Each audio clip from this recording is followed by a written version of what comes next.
Honda Hornet 2.0 বর্তমানে এই বাইকটা বেশ জনপ্রিয়, বিশেষ করে বাংলাদেশে লঞ্চ হওয়ার পর থেকে।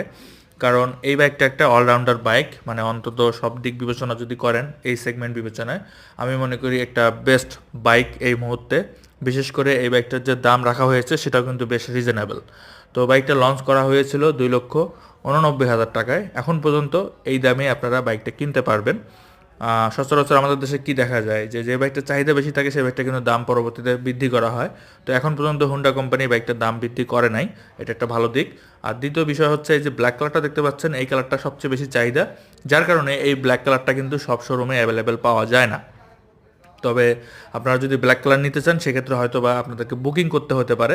তবে অন্য যে কালারগুলো রয়েছে ওই কালারগুলো কিন্তু এখন সব শোরুমই অ্যাভেলেবেল, অর্থাৎ সরাসরি যে আপনারা কিনতে পারবেন। তবে ব্ল্যাক কালারের ক্ষেত্রে মেবি আপনাকে বুকিং করতে হবে। তবে এই শোরুমে কিন্তু ব্ল্যাক কালারটা অ্যাভেলেবেল আছে। যারা ব্ল্যাক কালার চাচ্ছেন তারা হোন্ডা শোরুমে যোগাযোগ করতে পারেন। আশা করি এই কালারটা আপনারা এখন সরাসরি গিয়ে কিনতে পারবেন। আর আমার বিশ্বাস যারা 3 লাখ টাকার মধ্যে একটা বাইক কিনতে যাচ্ছেন, আমি মনে করি তাদের জন্য একটা বেস্ট বাইক।